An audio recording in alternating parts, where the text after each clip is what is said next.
बाप कृपावंत केवढा केला उपकार काय वाणुनी पाहून जडमुडा उद्धार केला मार्ग सुपंथ दाविला केवढा केला उपकार काय वाणुनी पाहून सेना म्हणे उतराई सेना म्हणे उतराई होता न दिसेची काही केवढा केला उपकार काय वाणुनी पाहून पांडुरंगा करून पांडुरंगा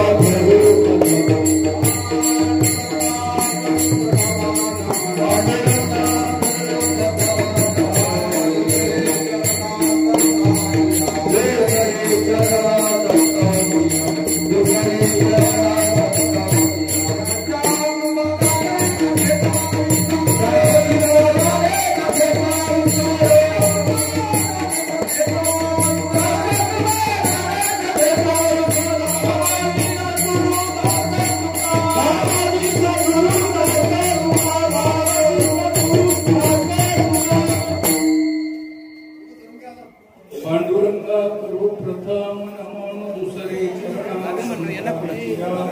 त्यांच्या कृपादाने कधी बाबाजी सद्गुरु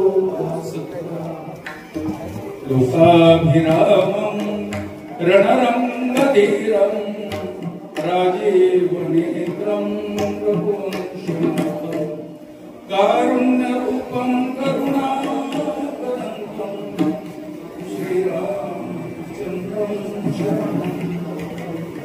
मनोजवं मारुततुल्यवेगं जितेन्द्रियं बुद्धिमतां वरिष्ठं वातात्मजं वानरयूथमुख्यं श्रीरामचन्द्रं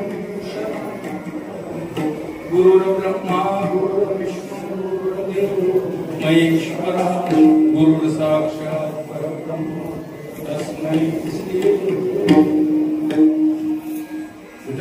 विठ्ठल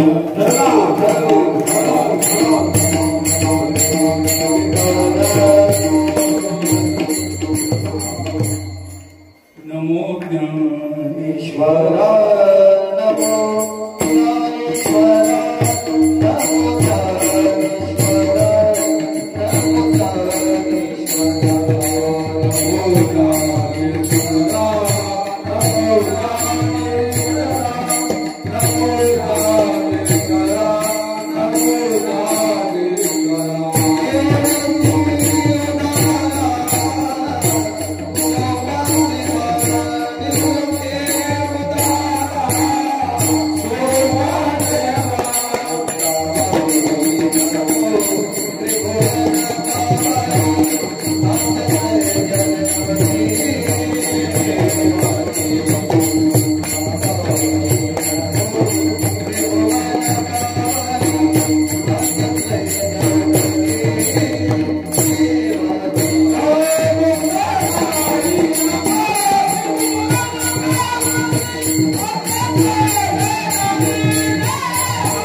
नमो ज्ञानेश्वरा नमो ज्ञानेश्वरा नमो निवृत्ती उदारा सुपान देवा मुक्ताबाई नमो त्रिभुवन पावने अत्यत्रय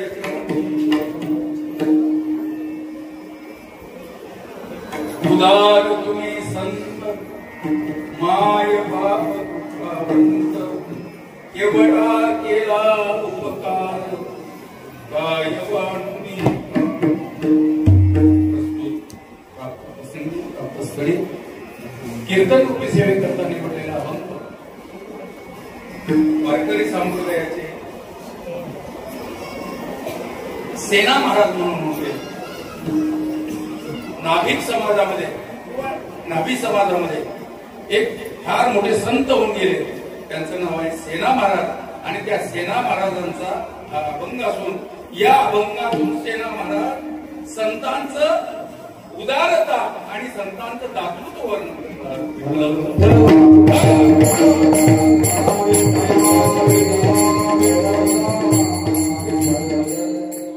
या अभंगातून सेना महाराज सांगतात संत कसे उदार आहे, उदार तुम्ही आणि नुसते उदार नाही तर माय बाप कृपावंत, आई वडिलांसारखे तुम्ही कसे कृपावंत आहे. तर असं काय केलं, एवढा केला उपकार, त्यांनी एवढ्या जगावर उपकार केले, एवढे जगावर उपकार केले, तर सेना महाराज सांगतात काय वाढू मी, मला त्याचं वर्णन करता येणार. असं काय केलं त्याने, तर जडमुठा उद्धार केला, मार्ग सुपंत दाविला. जडाचाही उद्धार केला आणि मुढाचाही उद्धार, आणि तुम्हा आम्हाला सोपा सरळ असा सुपंत म्हणजे मार्ग. आणि म्हणून शेवटी सेना महाराज सांगतात की त्यांच्या उपकारातून उत्तीर्ण होण्याकरता माझ्याकडे काही सेना म्हणे उतराई, पाहता न दिसायची काही, मी त्याच्यातून उतराई होऊ शकत नाही. एवढे संतांचे अगणित उपकार आपल्यावर आले.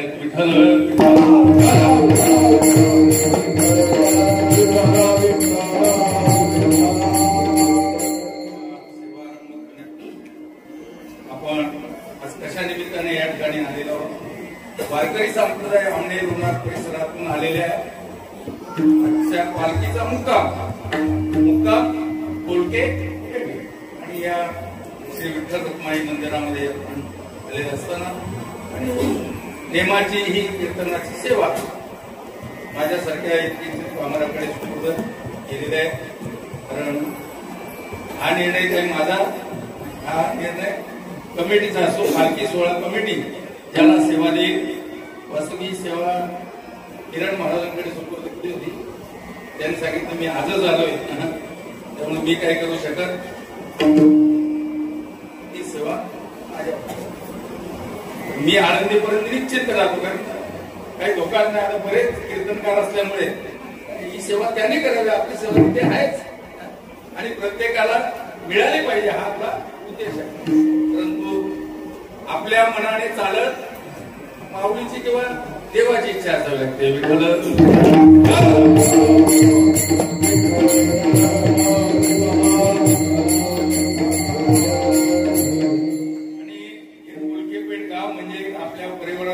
झालेला आहे. जवळजवळ आपण आता 17 वर्षे आपण या ठिकाणी येत असताना अतिशय कुटुंबासारखं वातावरण, म्हणजे कोणीही कुठे जावं, कोणी कुठे बॅगा ठेवावी, सगळ्या सोयी, म्हणजे गरम पाण्यापासून तर चहा पाणी नाश्त्यापासून सगळी व्यवस्था इथली मंडळी आपल्या या वारकऱ्यांची करतात. आणि म्हणून वारकऱ्यांची सेवा केल्यानंतर भगवान तर भक्ताची तर सेवा करतोच, परंतु भक्ताची सेवा करणाऱ्यांची देखील सेवा करत असतो.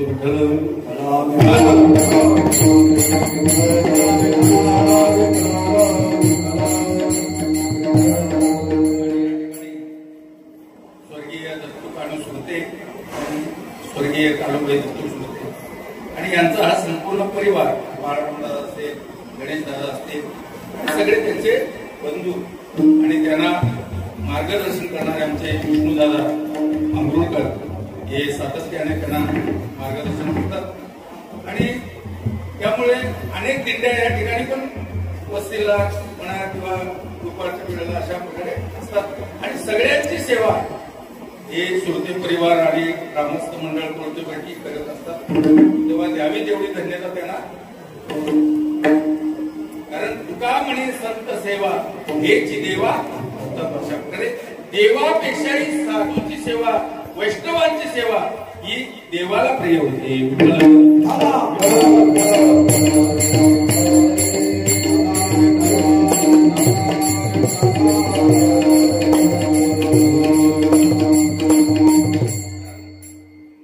सांगतात हेही प्राणांतर होते, आवडती मद निवते, जे भक्त चरित्राते किंवा प्रेमलाची वार्ता, जे अनुवादीची पंडित होता ते मानव परम देवता. म्हणजे भगवान भक्ताची सेवा करतोच, परंतु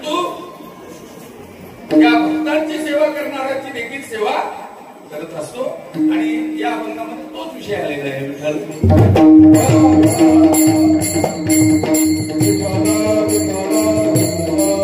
या परिवाराचं मी नशी आभार मानतो आणि त्यांच्या सगळ्यांचा जर स्वभाव पाहिला तर अतिशय नम्र कुठल्याही प्रकारचा ताठरपणा किंवा अहंकार वृत्ती त्यांच्याजवळ आम्ही नेहमी सांगत असतो. ज्ञानेश्वरीमध्ये अशी ओळी आहे की फळली या तरुची शाखा सहजे भूमीशी उतरे देखा तैसे जीव मात्र असे का अखंड अगर्वता होणी असती दयांची विनय हेची संपत्ती हे जय जय मंत्रे अर्पिती नम्र झाला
विनम्र स्वभावाचा प्रयोग म्हणून त्यांचं करावं तेवढं कौतुक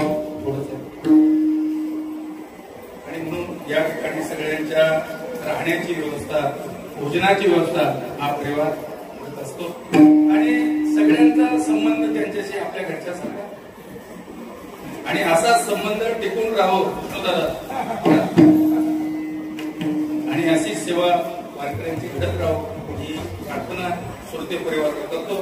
आणि आपल्याकडे वेळ फार आहे तेव्हा आजचा जो अभंग आहे तो सेना महाराज म्हणजे पूर्वीचे महाराष्ट्रातले परंतु काही कारणास्तव म्हणजे पोट भरण्यासाठी म्हणा नोकरीसाठी म्हणा कुठे गेले मध्य प्रदेशामध्ये आणि मध्य प्रदेशामध्ये जाऊन एका राजाची सेवा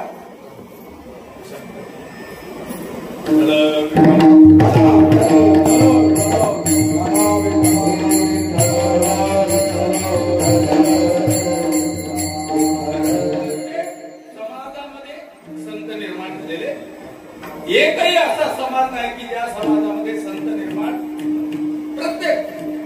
प्रत्येक संतांनी आपला स्वाभिमान व्यक्त केला. प्रत्येकाला कारण अभिमान न संधी स्वजातीचा आपल्याला स्वाभिमान पाहिजे. आता आपली वारकरी संप्रदाय आपली लोणार परिसराची दिंडी आहे पालखी सोहळा आहे तर त्याचा प्रत्येकाला काय पाहिजे स्वाभिमान पाहिजे. आता ज्यांना स्वाभिमान नाही ते दुसरीकडे जातात.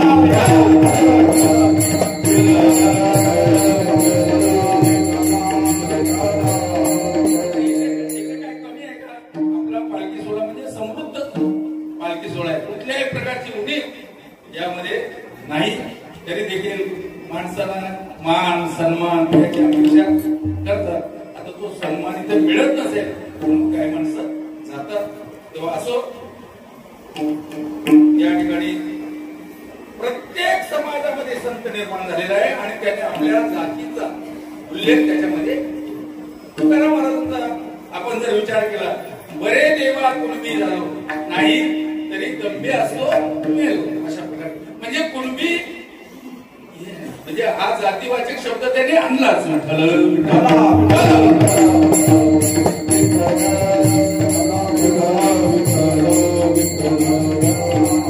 कुणबीयाच्या वंशे घातले जगदीशा संस्कृत भाषा अमागायची अशा प्रकारे म्हणजे कुणबी शब्द त्या ठिकाणी त्याने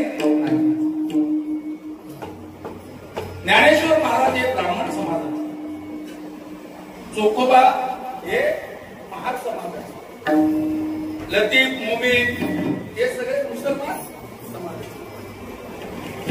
नामदेवराय शिंपी समाज.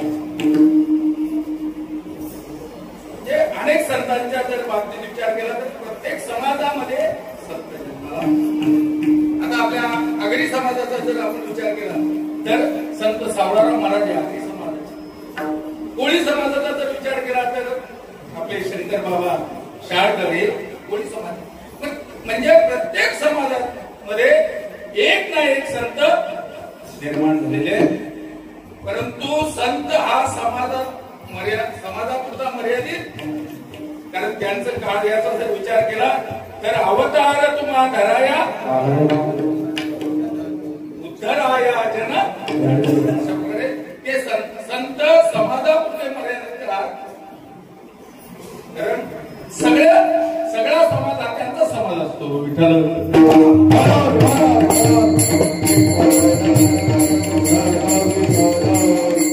सेना महाराज नावी समाज आहे. म्हणजे त्यांनी पण शब्द आणलाच. आम्ही वारीक वारीक करू हजामत वारीक. वारीक म्हणजे नाविक समाज. अशा प्रकारे म्हणजे प्रत्येक संतांनी प्रत्येक जातीचा स्वाभिमान प्रत्येकाला असा तो असलाही पाहिजे.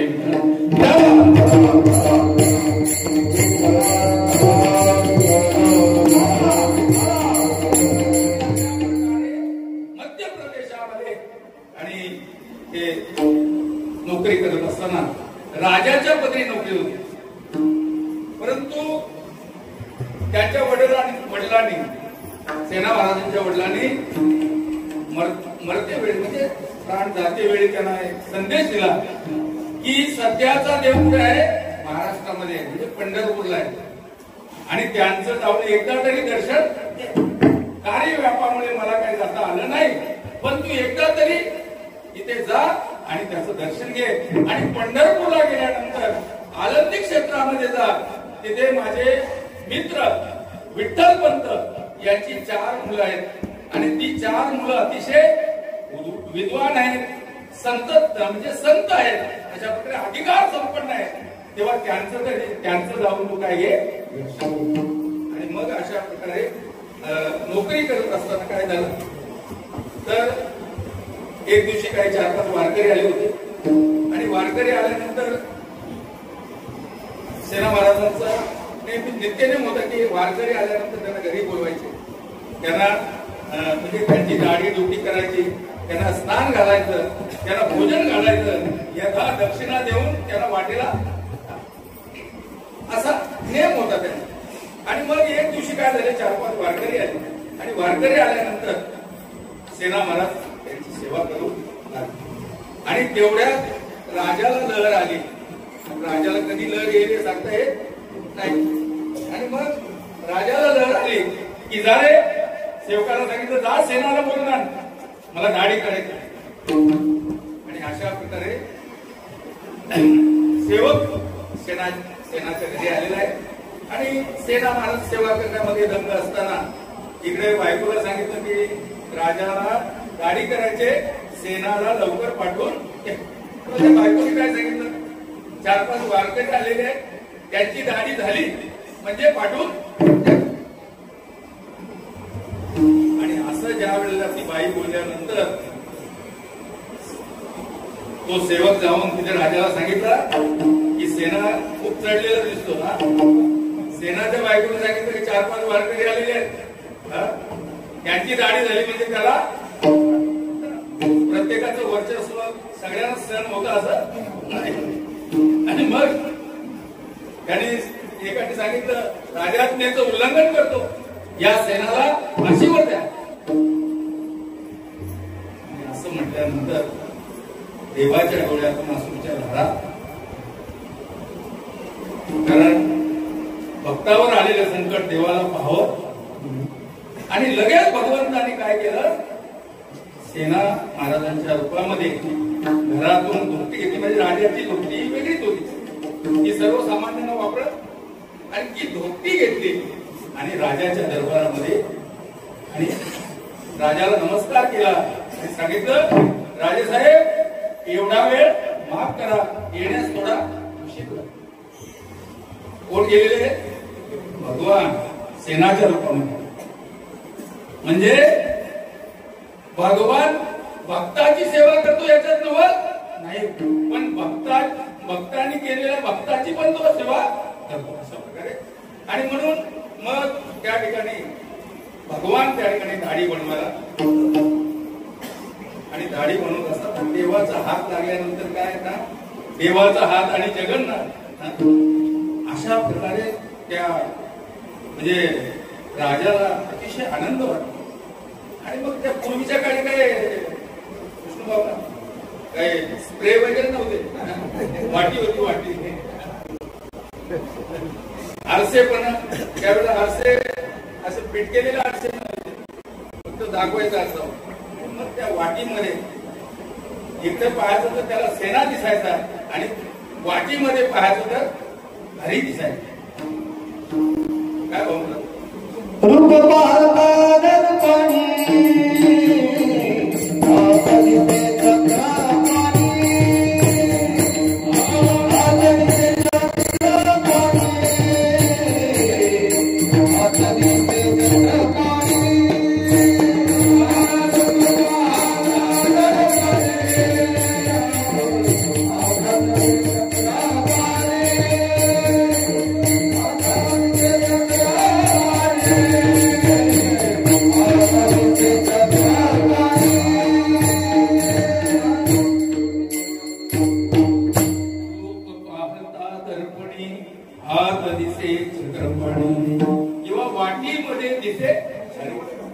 कैसे नवल झाले परी वाटीमध्ये दिसे.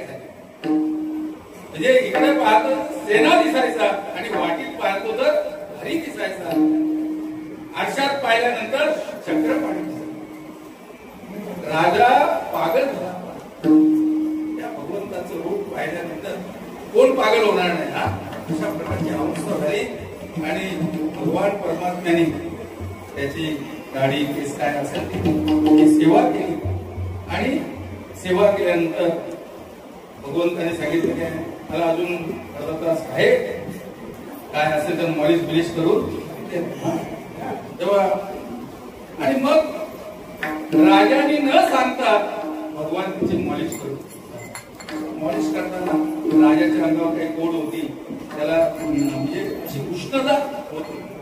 देवाचा हात लागल्या, देवाने मॉलिश केल्यानंतर त्याची गोडही निघून गेली, आणि त्याचं शरीर शांत झालं, शीतळ झालं. अशा प्रकारे राजा म्हणू लागला, अरे सेना, आज काय तू नवल केलं ना, माझ्या अंगावरची कोड होती, कोडही निघून गेलं, आणि मला अतिशय प्रसन्न वाटायला लागलं, मी निश्चिंत झालो. अशा प्रकारे तुला काय हवं ते माग. कोणाला सांगतो? देवाला. सगळेजण देवाच्या पुढे मागतात, पण राजा देवाला सांगतो तुम्हाला काय हवं ते. अरे नको रे राजा, मला कसली कमतरता, मला कशाची आवश्यकता नाही. अरे माग बाबा माग. तरी नाही नाही म्हणतो तरी राजाने ओंजळवर मोर आणले आणि सेनाच्या धोक्तीमध्ये टाकले. सेनाच्या धोक्तीमध्ये टाकल्यानंतर सेना महाराज निघून गेले, आणि धोक्ती होती तिथे ठेवल्यानंतर इकडे जे सेना महाराज होते, वारकऱ्यांची सेवा झाल्यानंतर विचारलं, बायकोने सांगितलं राजाचा सेवक आला होता, आणि राजाच्या सेवकाने सांगितलं की राजाला दाढी बनवायची, लवकर पाठवून द्या. मग तू काय सांगितलं? मी सांगितलं की 4-5 वारकऱ्यांच्या दाढी केस झाल्यानंतर पाठवून देतो.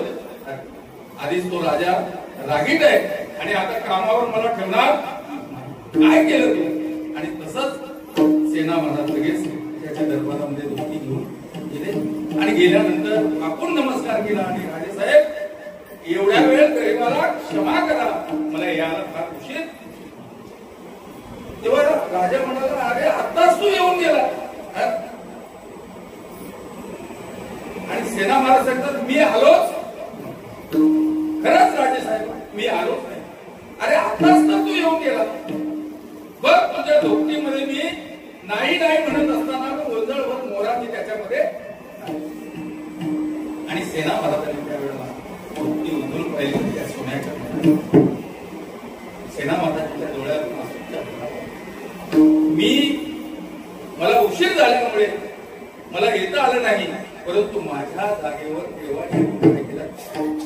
म्हणून राजाला सांगितलं की मी आलो नाही, पण माझ्या जागेवर देवाने येऊन तुमची दाढी केली.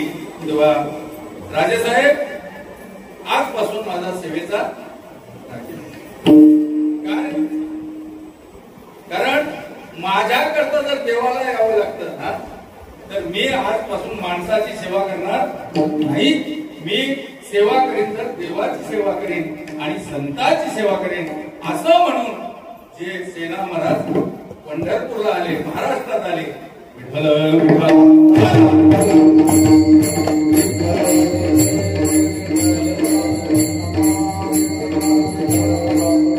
आणि पांडुरंगाचं दर्शन घेतल्यानंतर नामदेव महाराजांचं दर्शन घेण्याकरता नामदेव महाराजांना त्यांची भेट झाली. आणि भेट झाल्यानंतर ओळख झाली त्यांची, एकमेकांना विचारू लागले तुम्ही कोण. त्यांनी सांगितलं मी मूळचा महाराष्ट्रातला, पण नोकरी करता पोटा करता मी आमचे वडील मध्य प्रदेशामध्ये गेले. आणि आमच्या वडिलांनी जाता सांगितलं की एकदा तरी पंढरपूरला जाऊन देवाचं दर्शन घे. आणि माझे मित्र विठ्ठलपंत कुलकर्णी त्यांची 4 जी मुलं आहेत ती अतिशय विद्वान आहेत, त्यांचं एकदा तरी तू दर्शन. म्हणून आज तुला पांडुरंगाचं दर्शन झालं. आणि मी आता आळंदीला तेव्हा नामदेव महाराजांनी सांगितलं अरे सेना महाराज तुम्ही याला उशीर केला. आम्ही आताच म्हणजे थोड्याच दिवसापूर्वी ज्ञानोबारायांचा समाधी सोहळा आणि आटोपून आम्ही आता पंढरपूरला तेव्हा सेना महाराजांच्या एक वेळ मला देवाचं दर्शन झालं नसतं तरी चाललं असतं, परंतु मला ज्ञानेश्वर महाराज, निवृत्ती महाराज, सोपान काका आणि मुक्ताईचं दर्शन जर झालं असतं तर मला बरं झालं असतं. का तर संत किती उदार आहेत हे अभंगाच्या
सेना महाराज एवढा केला म्हणजे त्या उपकाराचं वर्णन आपल्याला करता येणार. म्हणून त्यांनी शब्द वापरला केवढा.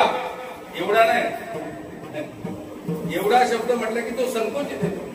आपण नेहमीच म्हणतो नाही तुम्ही सनकाधिक संत म्हणविता कृपावंत, एवढा करा उपकार सांगा देवा.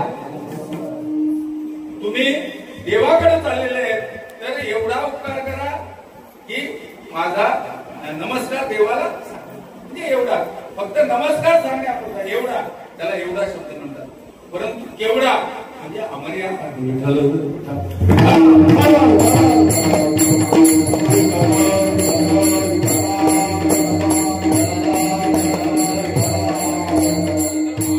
सोहळ्यामध्ये किती समाज असतो, केवढा समाज असतो, अगणित समाज असतो, त्याचं वर्णन करतात.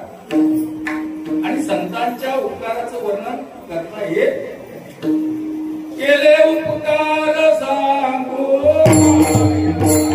केले उपकार सांगू,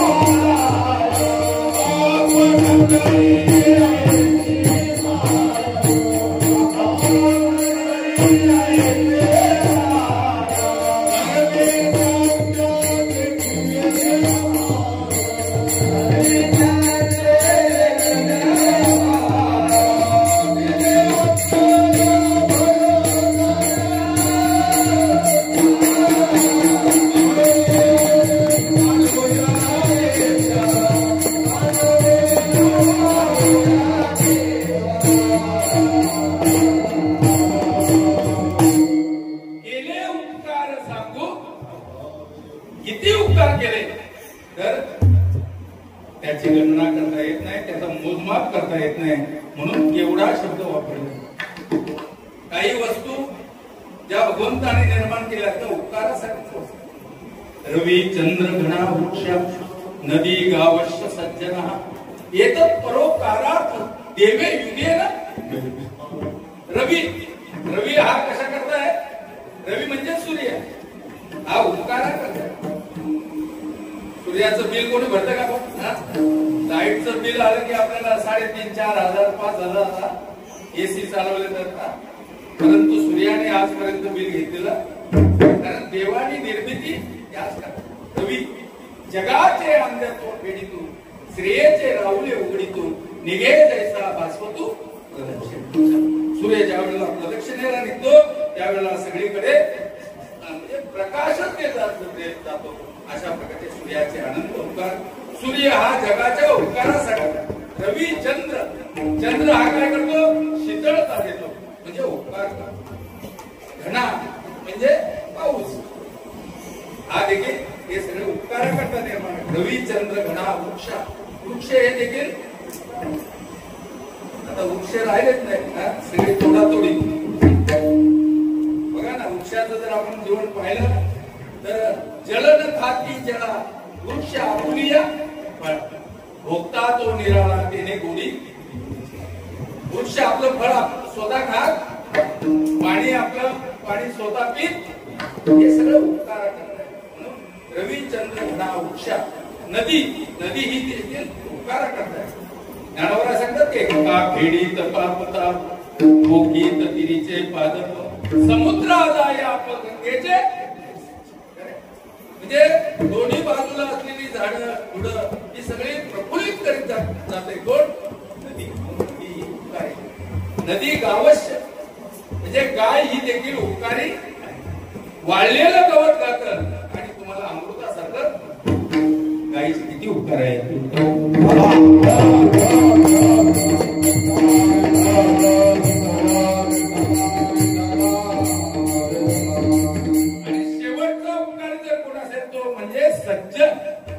सज्जन म्हणजे साधू, सज्जन म्हणजे संत.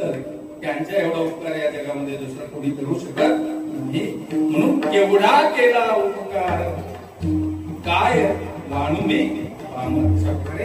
मी पामर आहे सेना महाराज म्हणतात. वास्तविक त्यांचा अधिकार फार मोठा आहे. प्रत्यक्ष भगवंताने त्यांना दर्शन दिलेलं असताना देखील हे स्वतःला पामर म्हणतात.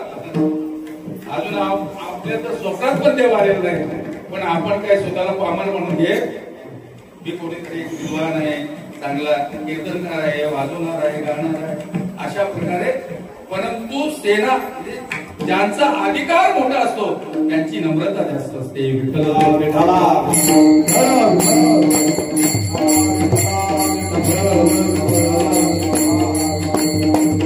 केसरी पेलवान असेल तर तो खाली मान घालून चालत असतो. पण त्याचा भाऊ काळी पेलवान असेल तो छाती उघडी ठेवून, तर तिथे छाती नसते. किंवा आपण बघा ना, एखादा ट्रकवाला असतो, ट्रकवाला आणि त्याच्या समोरून मोटरसायकलवाला सारखा मान देत जातो. आता वास्तविक त्याचा अधिकार फार मोठा आहे.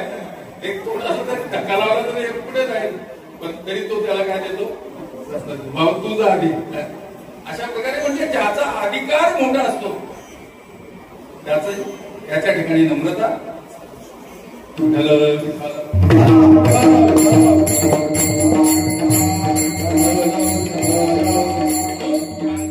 आपल्याला काही वर्णन करता येणार नाही, एवढे त्यांचे उपकार आहेत. काय वाणू मी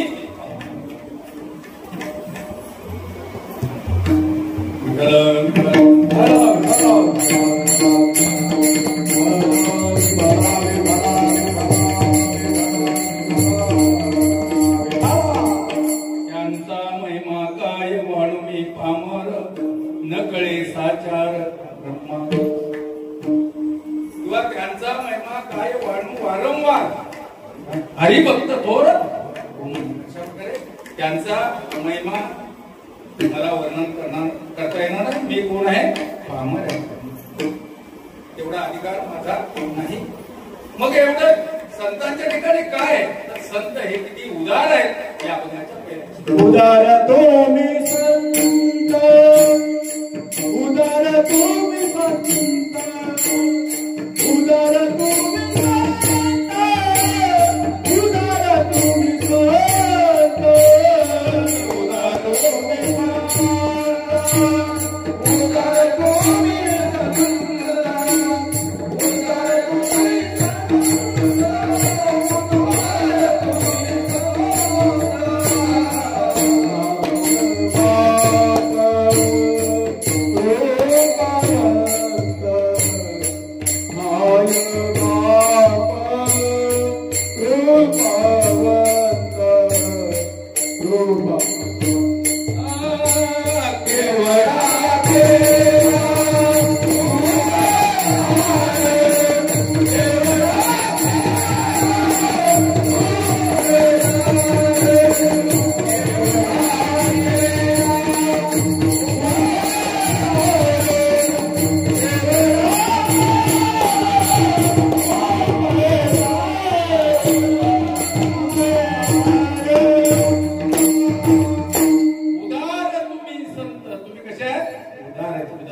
उदार नाही का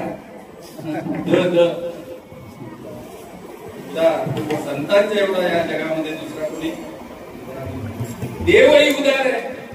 तुझा ऐसी कोण उदाराची राशी आपल्या ते देशी दासा बदल असा. म्हणजे देव उदार आहे परंतु देव घेतल्याशिवाय कोणाला काय दे येसी तेव्हा देशी ऐसा अससी उदार. म्हणजे काहीतरी घेतल्याशिवाय जो देत नाही त्याला देव म्हणतात. परंतु संतांची उदारता मात्र त्या पद्धतीने संत कोणाचंही काय घेत आणि आपण घेतल्याशिवाय राहत नाही. विठ्ठल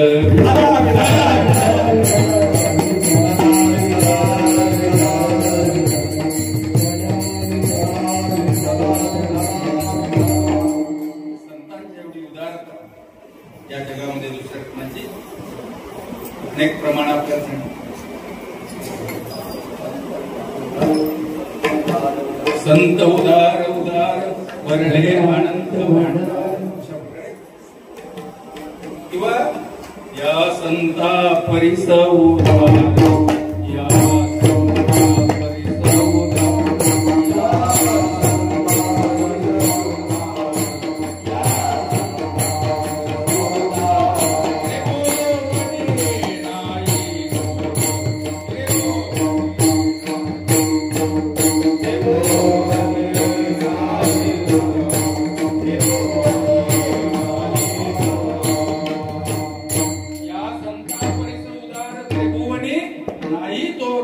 माय बाप सहोदर इष्ट मित्र अशा प्रकारे त्यांच्या उदारतेला कुणीही करू शकत. परिसा परिसा आघात देणे चिंतामणी या या या संतांचे देणे परिसा परिसा आघात कल्पतरू उनी जुने परिसा परिसा आघात देणे चिंतामणी. म्हणजे या अमौलिक वस्तू जरी दिल्या तरी कमी संतांच्या बरोबरीला येऊ शकत नाही. म्हणून संतांची उदारता अशा प्रकारे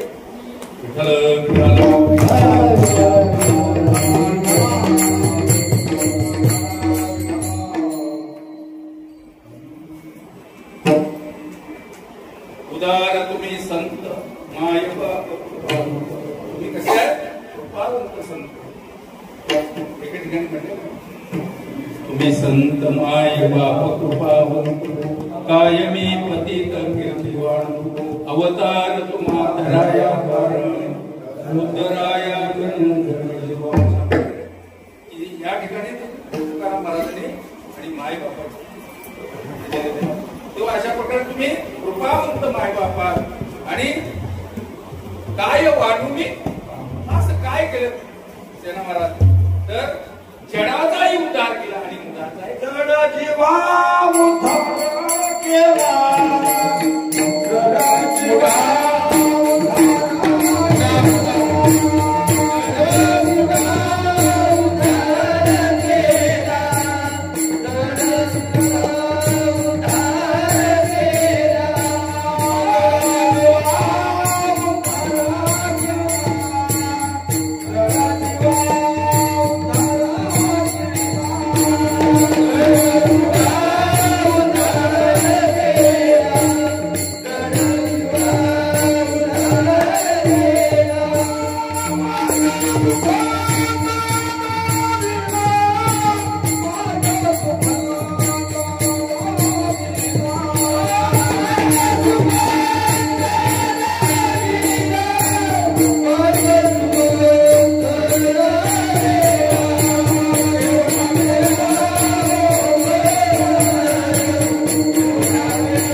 मुलाचाही उद्धार. तर जड कोण तर जड भिंत. ज्ञानोबारांनी काय केली भिंत चालवली जड असणारी भिंत आपल्या सगळ्यांना. आपण फक्त चमत्कार पाहतो पण चमत्कार कशा करता केला हे पाह. चालविली तडभिंती हरली चांगयाची भ्रांती मोक्ष मार्गीचा सांगाती ज्ञानोबा. त्यावेळेला चांगदेव महाराज वाघावर बसून आणि हातात सर्पाचा चाबूक घेऊन ज्यावेळेला ज्ञानोबारांना भेटायला आले त्यावेळेला मुक्ताबाई म्हटली की आपण कसं भेटायला जायचं. तेव्हा ज्ञानोबारांनी भिंतीला आज्ञा केली आणि जड असणारी भिंत चांगदेवांना भेटायला. त्यावेळेला त्याचा म्हणजे गर्व कारण झाला की मी तर सजीव प्राण्यावर बसून आणि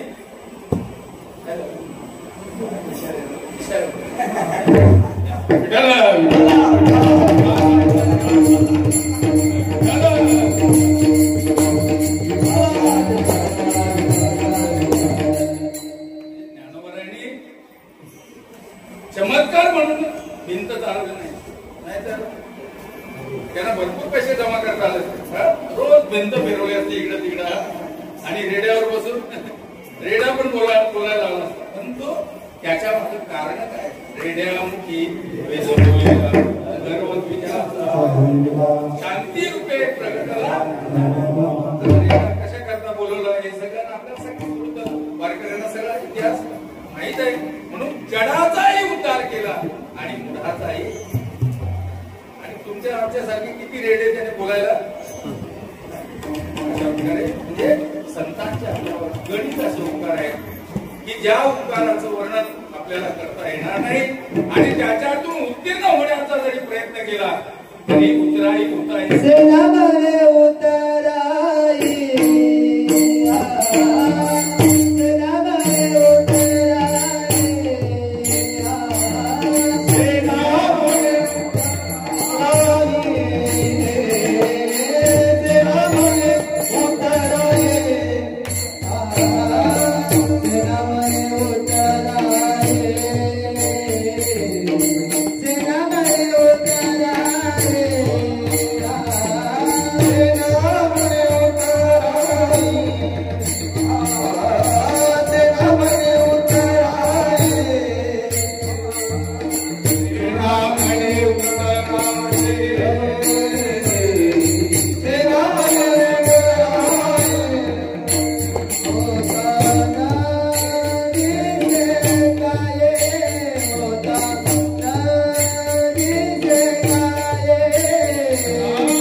काही जरी केलं तरी त्याच्यातून उत्तीर्ण होता येईल. तसे रामप्रभू सांगतात ना की हनुमंताच्या उपकारातून मी उत्तीर्ण होऊ शकत, त्यांना देण्यासारखं माझ्याजवळ नाही. तुका म्हणे त्यांच्या उपकारासाठी नाही माझे गाठी काही. या ठिकाणी सेना मला सांगतात, सेना म्हणे उत्तर आई आता होता न दिसेची. तुका म्हणे काय होऊ उत्तर आई जीव ठेवू पायी. किती काय द्यावे त्याची व्हावे उत्तर आई ठेवित हा पायी. जीव जरी दिला तरी आपण त्याच्यातून होता येणार नाही. असं ज्ञानोबा आहे, तुकोबा आहे, नामदेव महाराज आधी करून आपल्याला अगोदर होऊन गेलेले जे संत आहेत यांचे अनंत अशा उपकार आहेत. आणि म्हणून ते किती भेटण्याचा जरी प्रयत्न केला तरी त्या उपकारातून आपण भेटू शकत नाही. म्हणून त्यांच्या उपकारातच राहण्याचा प्रयत्न करावा. एक वेळ मोठ्या प्रेमाने सर्वांनी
म्हणून ते किती फेडण्याचा जरी प्रयत्न केला तर आपण करू शकत नाही.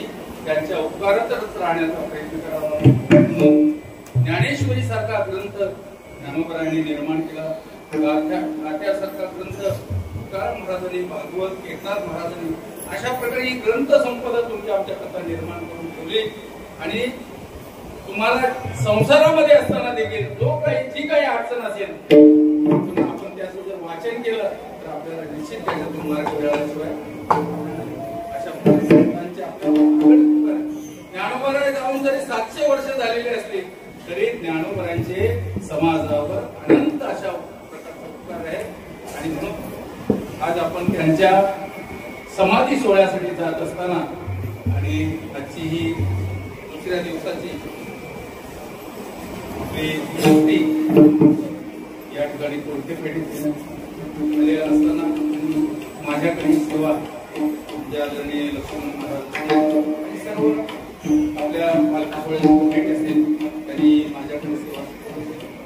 मला काही तुम्हाला हसवता येत नाही आणि कीर्तन हे हसवण्याचं साधन नाही.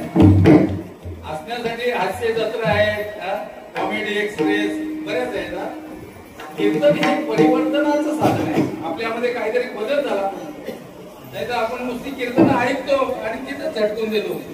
तेव्हा कीर्तनातले शब्द हे घरी न्यायचे असतात आणि त्याचा विचार मंथन, कारण श्रवण मनन निधिध्यास आणि मग साक्षात्कार होत असतो.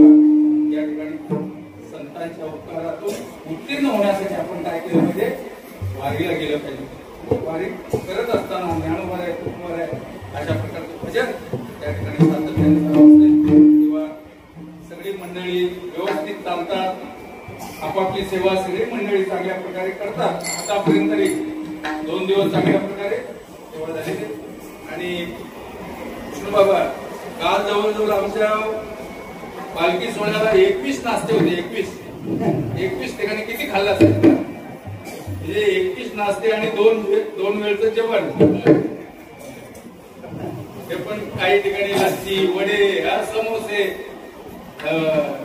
काय साबुदाणे वडे, वेगवेगळ्या प्रकारचं. आणि सगळी मंडळी खाऊन काल होतं. आणि आजचा दिवस म्हणजे थोडा निवांत होता. तरी देखील सकाळी 6:30-7लाच नाश्ता त्या भक्तांच्या घरी, तिथून परत येंदारकरांच्या घरी, परत आपले सुभाष अंकुश पाटील यांच्याकडे. अशा प्रकारे वारकऱ्यांची सेवा खूप माणसं करतात, आदराने करतात. उलट वारकरी तेवढे करत नाही, परंतु इतर मंडळी मात्र फार सेवा करतात. आपल्या या पालखी सोहळ्यामध्ये अनेक मंडळी गाणारे असतील, सगळे मंडळी काया वाचा म्हणाले, मृदुंगाच्या हे तर भरपूर आहेत. काहींना संधी मिळत नाही. मयूर प्रत्येकाला संधी देतात.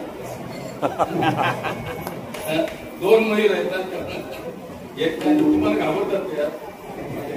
अनिरुद्ध असेल, आमचा ओंकार आहे, सुंदर अशा प्रकारे सगळी वाजवणारे आहेत, चांगले गाणारे आहेत. म्हणजे विठोबा कक्षाला आलेले आहेत सगळे कीर्तनकार मंडळी आहेत. म्हणजे या ठिकाणी किरण महाराज आहेत, भाऊ महाराज आहेत, नितीन महाराज, सगळे कीर्तनकार या ठिकाणी उभे आहेत. आणि कीर्तनकारांना मार्गदर्शन करणारे आमचे मारुती महाराज म्हणून सगळ्यांना सामावून घेणारे, म्हणजे कोणाच्याही मागे म्हणणारे. काय म्हणतो तर पुढं म्हणणार असला तर मागे म्हणत लगेच माहीत नसतं, परंतु त्यांचं असं नाही ते म्हणण्याचा. आणि बिना चपलीने चालतात हे विशेष. आमची वारी असते काय अर्धी गाडीमध्ये अरे बाळा असू दे. आपण या रस्त्याला आहेत ना, तुका म्हणे तुम्ही चला याची भरवसेने भेटे निश्चित भगवान परमात्मा आपल्याला भेटल्याशिवाय असो. तेव्हा सगळी मंडळी चांगल्या प्रकारे सेवा करतात. आणि म्हणून ज्ञानोबा आहे आपल्याला निश्चित चांगला मार्ग लावून गेले. आधी दयानिधी संत ते तेनेची पंथे चालू जातात, न पडे गुंता यांचं एक वेळ भजन करू.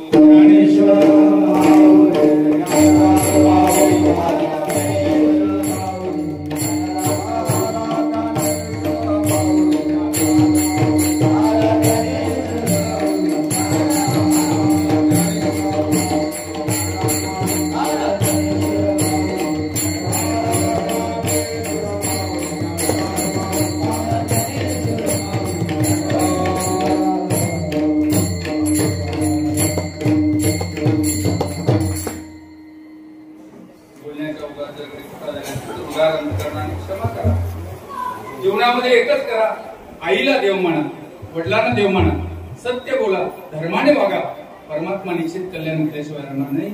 याच्या विरुद्ध वागून जर कल्याणाची अपेक्षा कराल तर मग तुमचं कल्याण होणार नाही. आमची भेवंडी मग कल्याण करायचं का भेवंडी करायची हे आपल्या हातात आहे. म्हणून सकळ तीर्थाचे दुरे जे का माता पित्रे त्या सेवेसी केले शरीरे. आई वडिलांची सेवा, एक वेळ देवाची सेवा नाही घडली तर चालेल, संतांची सेवा नाही घडली तर चालेल, पण आई वडील हे आपलं मुख्य दैवत आहे. मातरम पितरम जैव साक्षात प्रत्यक्ष दैवत आहे, हे प्रत्यक्ष देवता आहे आणि त्यांची आपण सेवा केली पाहिजे.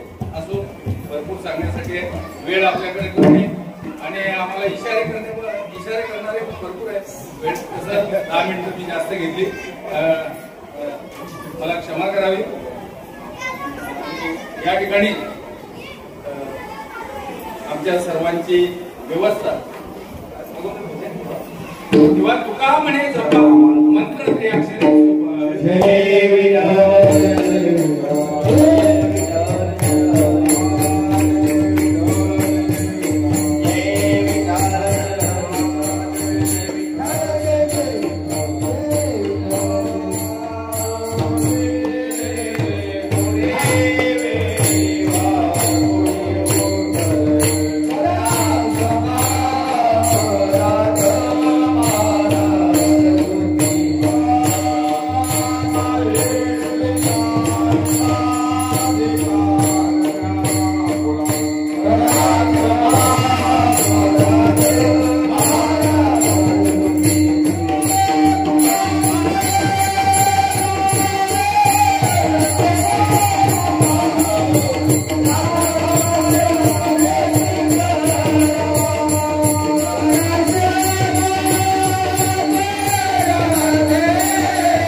पालखी सोहळ्यातील आजचा दुसरा दिवसाचा मुक्काम कोलकेपेठ श्री विठ्ठल रुक्मिणी मंदिर व ग्रामस्थ मंडळ तसेच सुरते परिवार यांच्या विनंतीला मान देऊन आजची ज्यांची कीर्तनाची सेवा ते आपल्या सर्वांचे परिचित वारकरी संप्रदाय अंगणवार परिसर धर्मशाला देवाची आनंदी हरिभक्त परक गुरुस्थानी गुरुवर्य जनार्दन बाबा पाटील उपस्थित राहून कीर्तनाच्या माध्यमातून भाई भक्ता ज्ञानामृतातलं पांडुरंगाचा प्रसाद आपले माऊली देते